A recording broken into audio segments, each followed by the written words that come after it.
Google search has become a lot worse than you think. Look at this. Let's say, how to secure my data. Okay, so 1, 2, 3, 4.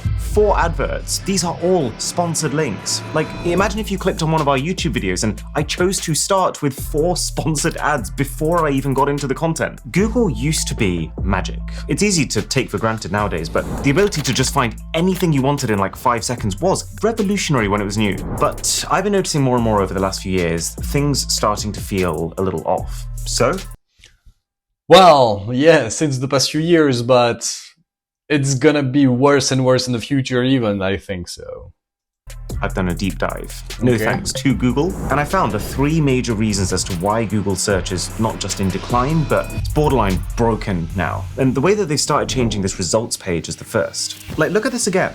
Do you notice something? Because aside from the fact that 4 ads before your content feels almost violating, the thing that's even worse is when you consider something called the fold. The imagined line where if you want to see anything past it, you have to take action, like scrolling down. The term comes from newspapers, where you'd want to put the most Yeah, but it's like, I think retention is the same thing. Like when you're going on Facebook and like, I think it's every 4 posts on Instagram as well. Every 4 posts, you have to take action if you want to carry on, like to keep the momentum actually. So I think they took it from Meta or something, probably. Maybe they invented it first. I don't know. But it's just like for content. You're looking for content when you do Google search. So doesn't shock me, but whatever.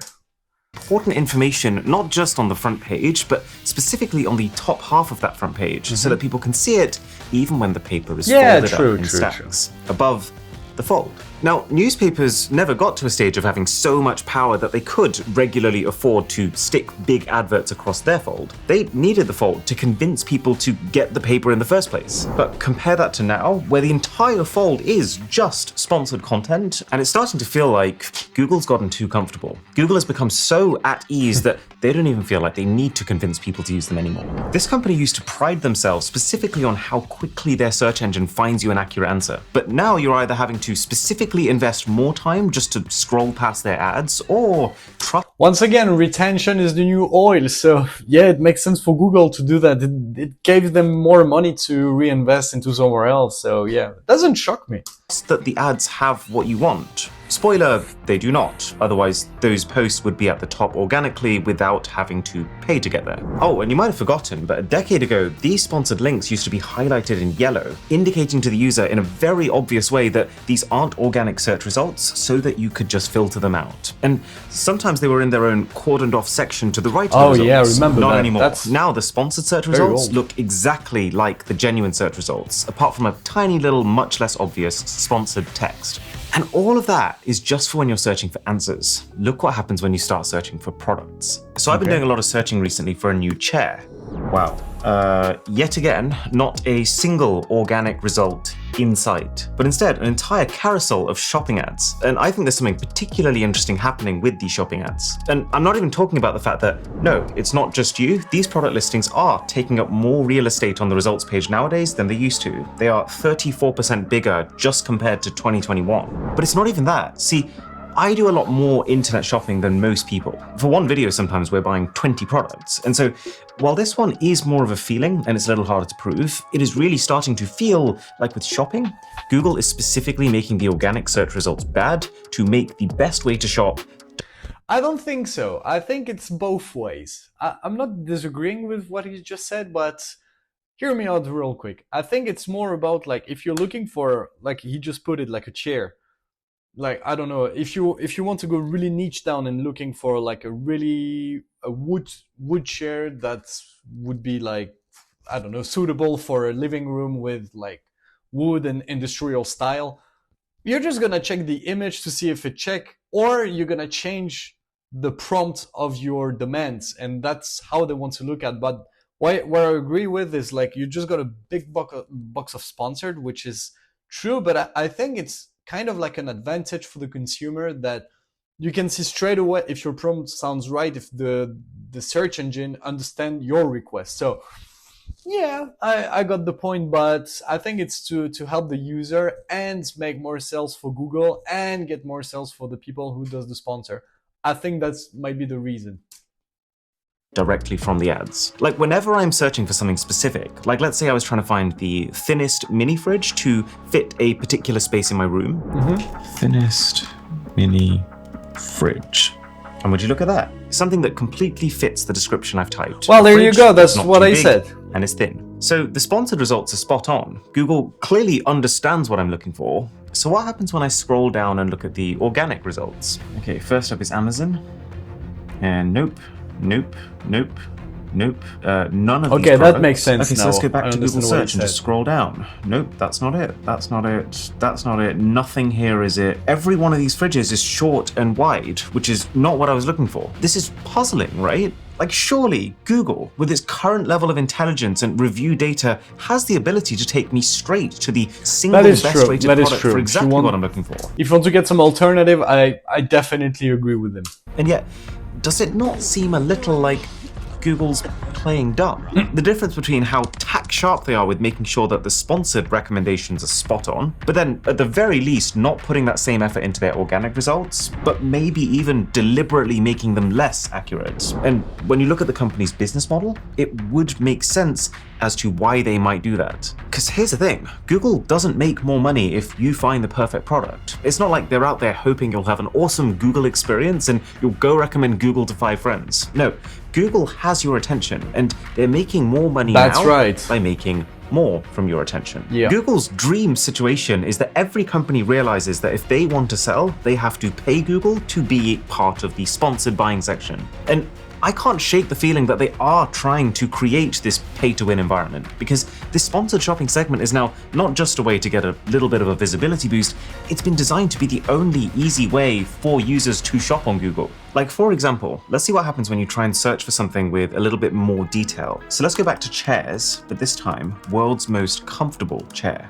As expected, the shopping carousel is filled with exactly the kinds of things I'm looking for. A varied selection of all very comfortable things with links to buy them. But then scroll down and most of the search results are just articles, list-based articles, which is a separate, very big problem that I'm getting to. So I nearly thought for a second, oh, this is a good result. That looks like a very comfortable chair for £75. And then you scroll down and you see, this item is available for adoption, not for sale. So I pay just for the chair to continue to exist. Like, what the? Oh, Google doesn't even. Okay, this one was great. Seem to care if it takes you to scam sites. So many times when I've been browsing for what furniture might go into our future home, we are recommended sites like Litfad in this sponsored carousel. Okay, so Litfad reviews. Trustpilot's at the very top, and warning. This company's trust score is currently unavailable due to a breach of Trustpilot's. Yeah, alright, but look at that. There is 7,674 reviews. So 7,000 people probably check the reviews of this company, but still ordering. And when you check the website, it doesn't matter if you're an idiot or you're not, but you can see the landing if it's a scam or not. And if you're not sure, don't buy it. Nobody's forcing you to buy any product to encourage those people to rank even more on Google. So I think it's the user's problem, not, well, Google obviously, but the users is a big problem as well.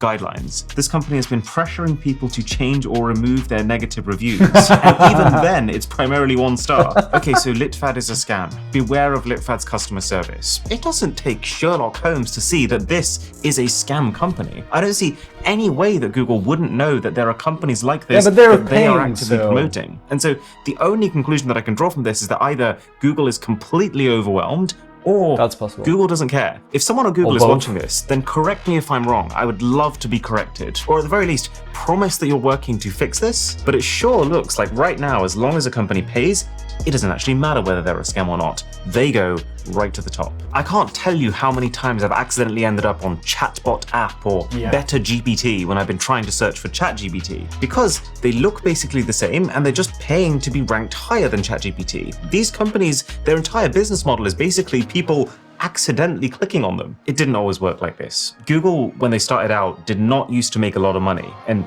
that was on purpose. You know, there was a time when Google would receive actual fan mail with checks and cash inside from people saying, "We love your product and you deserve to be making more money than you are." And that's because of the founders, who in their original paper presenting Google to the world specifically said, advertising income often provides an incentive to provide poor quality search results. We believe the issue of advertising causes enough mixed incentives that it is crucial to have a competitive search engine that is transparent and in the academic realm. Okay. And yet, here we are. In Q2 2024, Google made 84.7. Yeah, but here's the thing, just before moving on, here's the thing, and I completely agree with what the people from the founders of Google just said about the ads, but it's just like, you need to think about this.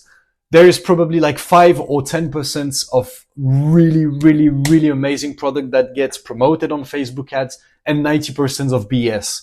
So now it's the consumer to be careful on what they need, what they want to learn, what they want to consume and stuff. It's not like because of the fault of the creator of the product that they're selling. It's about the people that consumes. If they want to consume something that a guy just learned from real estate on an online training and just sell his own online course on a Facebook ads to say, "I just learned how to sell 5,000 building with 20 apartments inside where you don't need to work a single day of your life."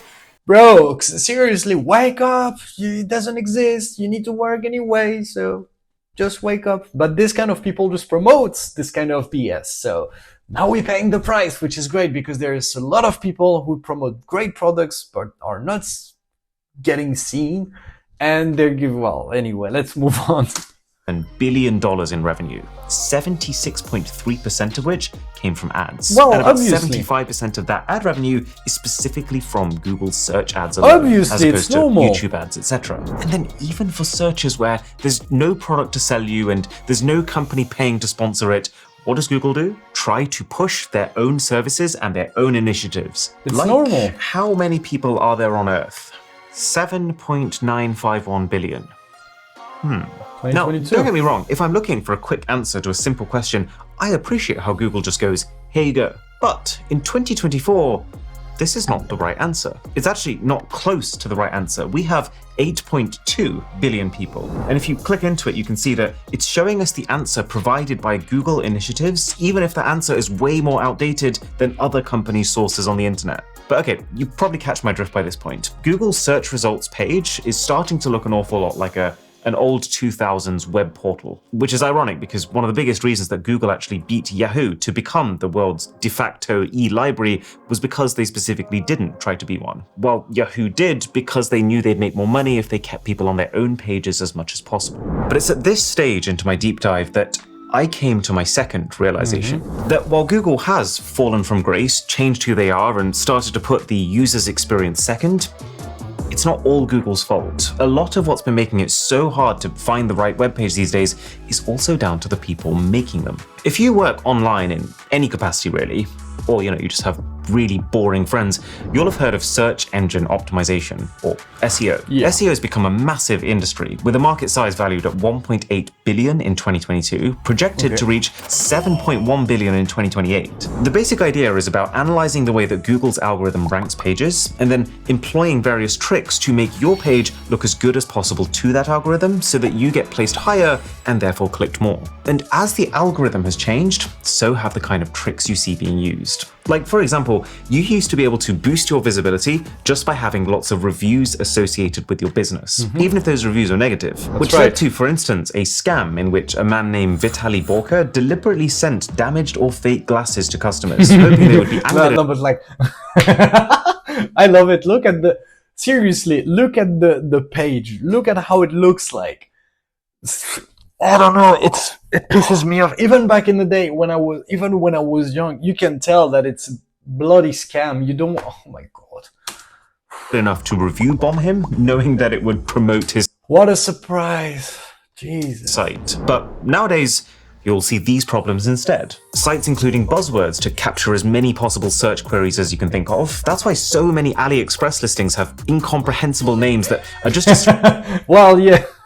string of largely unrelated words. And it's why articles like But man, look at that. They understood the game. That's how it works. Now it's about, once again, the consumer to consume or not. Jeez. recipes, which should be so pisses me simple, have to start off with paragraphs of But once again, he's doing an amazing job. Like, well done, Mr. Who's the Boss. I definitely agree on what you're saying. It's nothing against you. It's about like the people who like just consume nothing nowadays. It's preamble about how grandma always made the best cozy warm winter autumn cookies 2024. Yeah, man. Relatable. People updating old articles, even if they do none of the new research but literally just change the title to 2024. Everybody does this that on YouTube. all the time in tech. So many times I've been browsing the best X products of 2024, and I'll slowly realize as I scroll through the list that not a single one is from 2024. The website is effectively trying to scam me by recommending old products that make no sense today. They'll have erased all mentions of it being written in 2021 or 2022, and as far as Google's rules are concerned, if an article has been edited in 2024, it's now a 2024 article. Companies, especially those with lots of ads on their pages, trying everything they can to rank really highly for searches that are totally unrelated to their brand, because they know it'll get them lots of clicks and lots of revenue. Like, why does Forbes have so many articles on supplements? Well, because supplement ads pay a lot of money. But here's the kicker. The only companies who are pumping out this much content and paying to boost their visibility as much as possible are the ones with a monetary incentive to do so. And the way they do that? There is something that I want to add about what he said, which is really smart. If you want to promote your product or services to a different audience that you're looking for and get a little bit more wider, I received this advice from a friend of mine who told me that, for example, if I want to get more clients, like if I want to help people promoting on social media, I can take, for example, the yoga classes from someone who teaches yoga, for example, and just give an example. So then I can reach all the people that does yoga on the search engine, which is actually smart. Or if you're a musician playing metal, for example, you're like, all right, I want to promote my song. Which kind of people can I promote it? Oh, this song is actually great for workout. So I'm going to share my workout program on my website, which is related to my band, and we're doing metal music. Does it make sense? Well, it does, because it's energetic. You want to smash the wall, you want to, I don't know, do some kickboxing, you want to do some workout, it gives you energy and stuff like that. So I think it makes sense to do that, to go like way somewhere that you're definitely not getting comfortable to go to. That's what I think, at least. That is being flooded with affiliate links. You can see this very much in action because there are papers showing that only a small percentage of review articles actually use affiliate marketing, but the majority of the results that come up on a search do use affiliate marketing. And that means it's got to a stage now where searching for the best of basically anything is pointless. Almost every single article is a top 10 of products, not selected based on their merit, but in fact just whether or not they'll get a kickback when you buy them. How many times have you reached the #1 recommended product in these lists, only to find that it's clearly an imported product from China being sold for multiple times what it's worth? I can guarantee that a large slice of these articles are written with the writer not actually having bought and tested all 10 products themselves, but instead having gone onto Amazon, searched for the highest rated products, ideally expensive ones so they can make more from the affiliate links, and spent 1 hour max compiling them into a list before spamming that list with buzzwords to try and capture as many people as possible who will actually trust this research. So why doesn't Google just fix it? Well, determining the quality of a result is actually really complicated. The best that they are able to do right now is to factor in the reaction of the users. From a Google presentation, what's crazy is that we don't actually understand documents. Beyond some basic stuff, we hardly look at documents. We look at people. If a document gets a positive reaction, we figure it is good. If the reaction is negative, it is probably bad. Grossly simplified, this is the source of Google's magic. So basically what this means is if a page is ranking high and it's getting lots of clicks, and those people end up on that page for ages, scrolling through the mire of deliberately vapid text interlaced with ads to find the actual answer they came for, then the algorithm figures, hey, they spent a long time there, that must be good, and the vicious cycle continues. And one thing that I find is a really unfortunate side effect of this constant arms race between Google and then these slimy growth at all costs sites is that every time Google updates their algorithm to counter the new strategies, it's most of the genuinely good, worthwhile sites that don't keep up with the times and just focus on making good content. Those are the ones who get buried, like mom and pop air purifier review site, housefresh.com, who actually do test the products, unlike the top 10 listicle magazines who don't.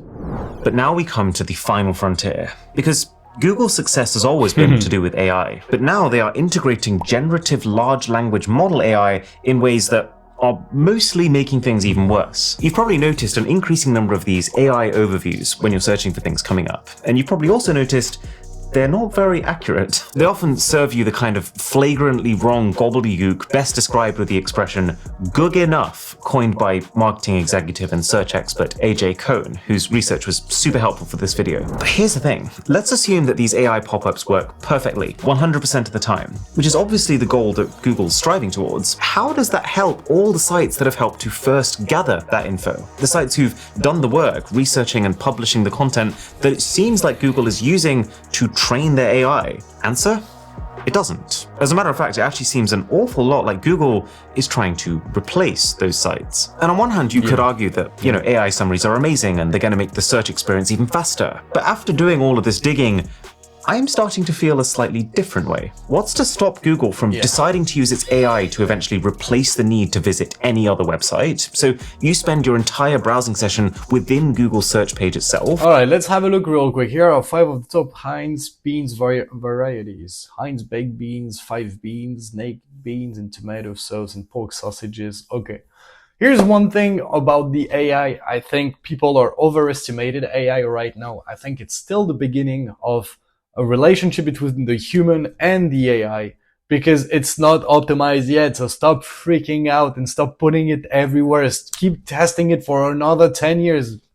My God, because nothing is finished yet, but they really want to release it to make profit or to get like reimbursed it about like what they want to, well, about the money they invested, but the product is not done yet. Yes, it's very impressive. Yes, it's very good, but we know that for a few years now. ChatGPT is doing it, Gemini is doing it, but now we're used to it. We want something stable, so keep testing. You invested it first. Just assume until the end.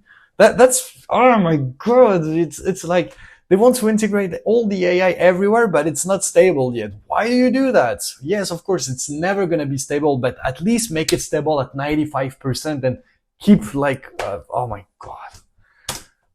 And then the only way to get ahead of the AI, pay for it. That way the entire time you use Google, you're paying Google in some way or another. Maybe that's not the world that Google wants to build, but it's hard to argue that they're not moving closer towards it. And this actually reminds us of something. An idea coined by Cory Doctorow called Ination, which I talk about fully in this video here. And it's effectively where online services start off by enticing users with a high quality product. When the users are locked in, they make it worse for them to better serve their business customers. And then finally, once both sides are locked in, they start shafting all of them to maximize profits for themselves. By which point, oops, we don't have a desirable product anymore. And I think it's fair to say Google is taking some big swings into that final stage here. And it's going to sting their business customers even more than usual, considering that the very mechanism that they're using to make things harder for them, this AI that they're now having to compete against, only works by stealing their content anyway. Yeah, I think it's literally just... Yeah, I understand what he said, but once again, about the consumer, I think Google is in right to...